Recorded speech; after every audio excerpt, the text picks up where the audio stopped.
In this video, I'm going to tell the story of how I reversed my chronic shin splints, plantar fasciitis, Osgood-Schlatter's disease, and a host of other physical impurities that I'm sure if you're watching this and you watch the whole way through, you'll be interested in reversing yourself. And hopefully this goes some way to inspire your transformation. So, I've always been an athletic person, even when I wasn't able to express myself athletically. The urge was definitely still there, and I think that's an inherent trait in all human beings. But through primary school, mostly, as we'll start at the earliest part, I was pretty good at what I did in sport. I always placed in the racing or in the sports, athletics, footy, pretty much no matter what it was, if I enjoyed it and I applied myself, I could be quite good at it without issues. I could just enjoy myself as kids are designed to. It wasn't until early high school where things started to fall apart. I started getting chronic foot pain, which I found out to be plantar fasciitis, as the main tendon that runs basically from the big toe where it inserts under the foot and then it goes up the calf, and its origin is somewhere at the back of the leg. I'm not too sure, but basically, as I'm sure you know, if you suffer from it and you're watching this video, you know what that feels like. Basically feels like the underside of the foot is being torn in two, or someone's holding a hot rod of iron underneath the foot. It's pretty painful. That started early high school, and then from there, the weak feet turned into weak shins. Shin splints is a similar story. I've been told by a chiropractor and doctor that that's basically the fascia on the shin bone, like separating from the bone. Also not a very pleasant experience. And Osgood-Schlatter's disease is hyphenated from two people's names, but basically it's like patellar tendonitis. I'm not sure of the exact description of the disease or why it happens. I'll get into that in another video of like how my step-by-step remedy goes and what I did, but in this video I'm just explaining my story of what I went through and what I tested to reverse it, because I'm completely pain-free now and I can do basically whatever I want. So everything was going great. I would place, as I said, in school and pretty much anything I competed in. I really enjoyed it, and I put a lot of pressure on myself to operate at a high level.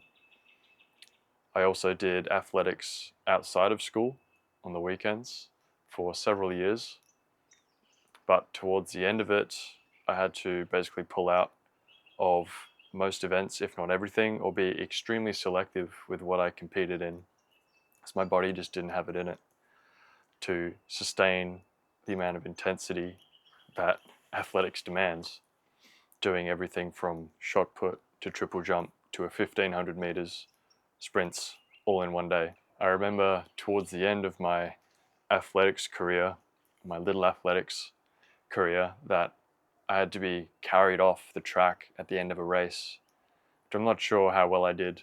I'm pretty sure I still went okay, but the pain was just the only thing I could think about. And whether someone says they can push through physical pain or not, I think it definitely still has an effect on one's performance, because subconsciously the body knows that something's not right and it's going to down-regulate nervous system output, which down the line that affects muscle contraction and power output and all sorts. So I definitely wasn't performing at my best. One of my good friends at the time, turned arch rival in athletics, also suffered from similar maladies. He also had Osgood-Schlatter's disease, and he pulled out of basically everything, or towards the start when he was still competing, he would slowly tumble down the order in results, and there was a period where I was able to beat him in certain races, but he definitely wasn't there, and I could see the joy of being able to compete at a high level be sapped from his being effectively, and he stopped doing everything. Eventually, the same thing happened to me. Started at the end of primary school, and then into high school, I basically didn't compete in anything, which really sucked. There was about 7 or 8 years where I didn't do anything except walk, and even walking sometimes would create pain for me. First thing that I did, being so young, I didn't really do anything, but my mum took me to a podiatrist, and I don't have much. I don't have much of a memory of that consult, but it resulted in me getting orthotics made up to insert into my shoes. And as the story goes, with a lot of people, they're told that they're never going to be the same again, kind of thing, and you're going to need these for the rest of your life. And I've met other people with a similar condition that still believe that, and they've had their orthotics for several decades. I think that's quite ridiculous now, but that's what I did. I still attempted to play sport, play footy, and run with those orthotics in my shoes, but they don't do the job. It's a band-aid solution. They were never going to fix the problem.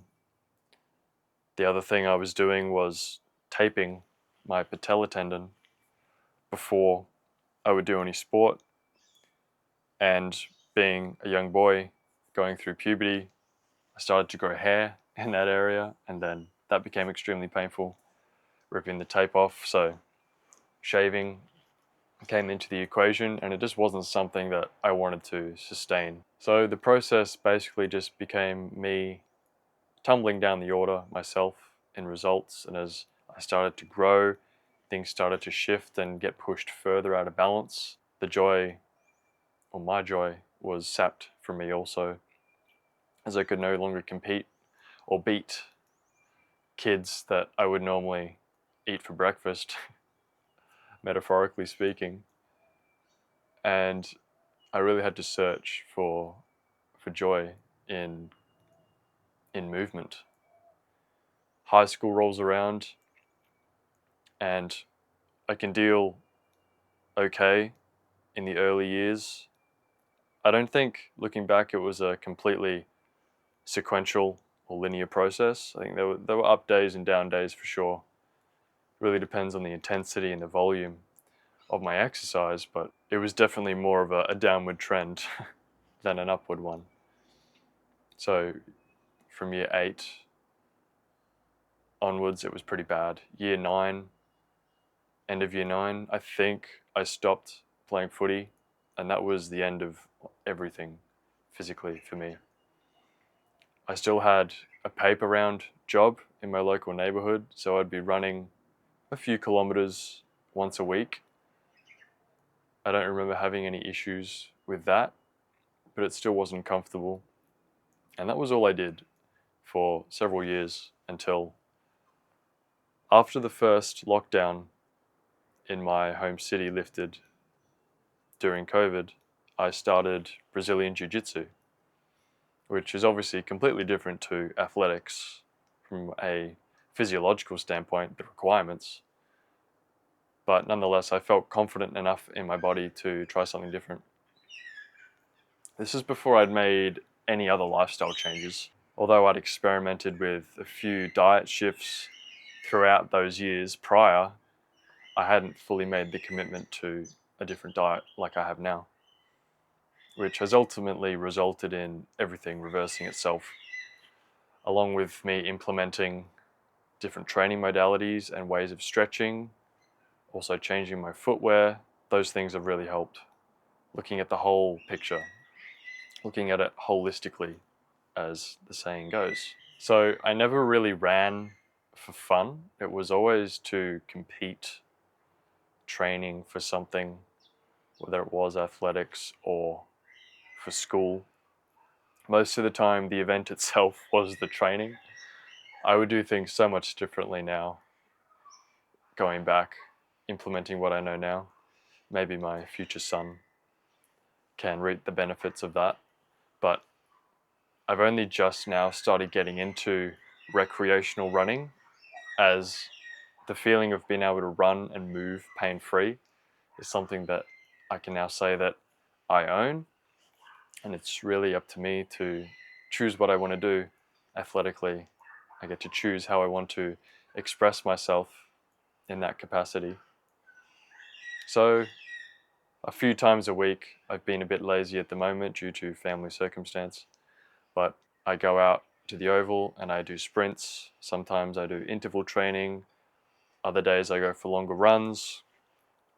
I combine this with a steady strength training regimen, which all ties in together and is cohesive in the healing and strengthening process, so I don't have to deal with any of the ailments that I mentioned previously. And it's just been a really gratifying process, and it's something I wish for anybody, young or old, to experience for themselves. Long story short, I changed my footwear.